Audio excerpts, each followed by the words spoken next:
Hello everyone, कैसे हैं आप लोग। आज हम लोग बात करते हैं पटना साहिब गुरुद्वारा की, जिसे तख्त श्री हरमंदिर जी पटना साहिब के नाम से भी जाना जाता है। सिख धर्म के 5 पवित्र तख्तों में से एक है।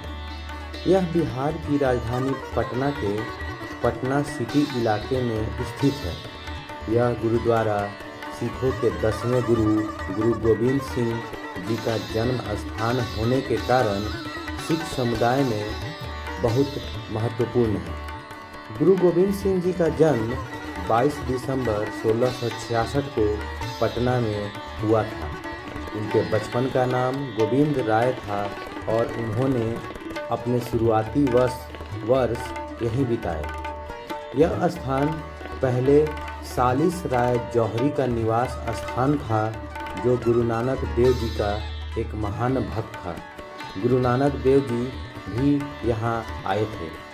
9वें सिख गुरु तेग बहादुर जी भी अपनी बंगाल और आसाम की यात्रा के दौरान यहाँ रुके थे। माना जाता है कि गुरु गोविंद सिंह जी का जन्म के समय तेग बहादुर जी आसाम में थे। गुरु गोविंद सिंह जी लगभग 6 साल की आयु तक पटना में रहे और उनके दर्शन के लिए यहाँ आते रहे। गुरुद्वारे के संग्रहालय में गुरु गोविंद सिंह जी से जुड़ी बहुत ऐतिहासिक वस्तुएं संरक्षित हैं, जिसमें शामिल है बाल गोविंद राय का पालना, जिस पर सोने की परत चढ़ी है, लोहे के 4 तीर, एक छोटी तलवार, लकड़ी के खड़ाऊ जो गुरु तेग बहादुर जी पहनते थे, एक छोटे लोहे का कड़ा, एक लकड़ी का कंघा। गुरु गोविंद सिंह जी और गुरु तेग बहादुर जी के हस्तलिखित हुक्मनामे भी यहाँ पे मौजूद हैं। पटना साहिब गुरुद्वारे की वास्तुकला में सिख और मुगल शैलियों का मिश्रण दिखाई देता है। यह सफ़ेद संगमरमर से बनी एक भव्य इमारत है, जिसमें सोने के गुंबद और जटिल नक्काशी है। गुरुद्वारे में एक बड़ा प्रवेश द्वार है, जो लाल बलुआ पत्थर से बना हुआ है। इस पर सुंदर कारीगरी की गई है। मुख्य प्रार्थना हॉल पहली मंजिल पर है, जिसमें एक बड़ा केंद्रीय गुंबद और 2 छोटे गुंबद हैं। दीवारों पर गुरु गोविंद सिंह जी के जीवन से संबंधित रंगीन भित्ति चित्र बने हुए हैं। पटना साहिब गुरुद्वारा न केवल एक पूजा स्थल है, बल्कि सिख इतिहास और विरासत का केंद्र है। यह गुरु गोविंद सिंह जी के जीवन, शिक्षाओं और सिख धर्म के सिद्धांतों को दर्शाता है। यहाँ हर साल गुरु गोविंद सिंह की जयंती, जिसे प्रकाश वर्ष के नाम से जाना जाता है, बड़े उत्साह और श्रद्धा के साथ मनाई जाती है, जिसमें देश विदेश के लाखों श्रद्धालु भाग लेते हैं। गुरुद्वारे में 24 घंटे लंगर यानी कि मुफ्त भोजन की सेवा उपलब्ध है, जो सिख धर्म में समानता और निस्वार्थ सेवा के महत्व को दर्शाता है। यहाँ सभी धर्म के लोग आते हैं और यहाँ पे पूजा कर सकते हैं। लंगर भी सभी धर्म के लोग आकर खा सकते हैं। यहाँ किसी में भी भेदभाव नहीं किया जाता। यहाँ से लंगर खाने के बाद हम थोड़ा आगे बढ़ें और दूसरे गुरुद्वारे में पहुँचें, जो गुरुद्वारा बाल लीला साहिब के नाम से जाना जाता है। यह श्री हरविंदर सिंह तख्त से थोड़ी सी दूरी पे ही है, जिसे गुरुद्वारा बाल लीला मैनी संगत के नाम से भी जाना जाता है। पटना बिहार भारत में स्थित एक महत्वपूर्ण सिख स्थल है।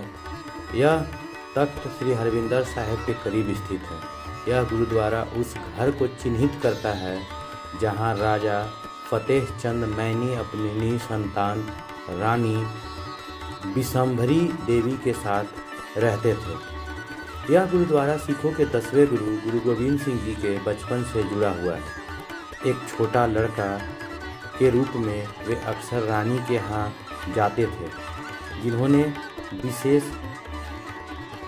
उनके प्रति विशेष स्नेह विकसित किया और उन्हें अपनी गोद में बिठाती थी, जिससे उन्हें अपार आनंद और आध्यात्मिक शांति मिलती थी। निसंतान रानी बाला गोविंद राय को अपने पुत्र के समान मानती थी और उन्हें बहुत प्यार करती थी। मंदिर के मुख्य द्वार पर एक लकड़ी की नक्काशी है जिस पर 28 अगस्त 1668 की तारीख अंकित है, जो इस पवित्र स्थान की स्थापना को चिन्हित करता है। मुख्य हॉल का पूरा निर्माण किया गया है, लेकिन गुरुद्वारे में अभी भी गुरु गोविंद सिंह जी के बचपन से संबंधित वस्तुएं मौजूद हैं, जिसमें छोटे जूते की एक जोड़ी भी शामिल है। पास में एक करौंदा का पेड़ भी है जो गुरु के शुरुआती वर्षों से जुड़ा हुआ है। गुरुद्वारा बाल लीला साहिब गुरु गोविंद सिंह जी के प्रारंभिक जीवन और एक समर्पित अनुयायी के साथ उनके प्रेम पूर्ण बंधन की एक मार्मिक याद दिलाता है। यह एक पवित्र संबंध के प्रमाण के रूप में खड़ा है और दुनिया भर के सिखों के लिए पूजा और ऐतिहासिक महत्व का श्रद्धेय बना हुआ है। इसके बाद देखते हैं बाल लीला गुरुद्वारा को। बाल लीला गुरुद्वारा भी पटना में स्थित एक महत्वपूर्ण सिख तीर्थ स्थल है। यह पटना साहिब गुरुद्वारे से लगभग 1 किलोमीटर की दूरी पर गंगा नदी के किनारे स्थित है। इस गुरुद्वारे का ऐतिहासिक और धार्मिक महत्व गुरु गोविंद सिंह जी के बचपन से जुड़ा हुआ है। बाल लीला का अर्थ है बचपन का खेल। यह गुरुद्वारा उस स्थान पर बना हुआ है जहां बालक गोविंद राय अपने साथियों के साथ खेलते थे। माना जाता है कि यहीं पर बालक गोविंद राय ने मिट्टी के खिलौने बनाए और अपने साथियों के साथ विभिन्न प्रकार के खेल खेले। इस स्थान पर एक कुआं भी है जिसे गुरु का कुआं कहा जाता है।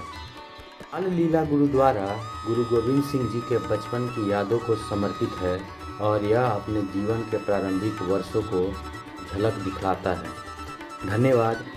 ऐसे ही वीडियो के लिए हमारे चैनल को सब्सक्राइब करें और वीडियो को शेयर और लाइक करें, और पटना आएँ तो ऐसे स्थानों पर ज़रूर घूमें।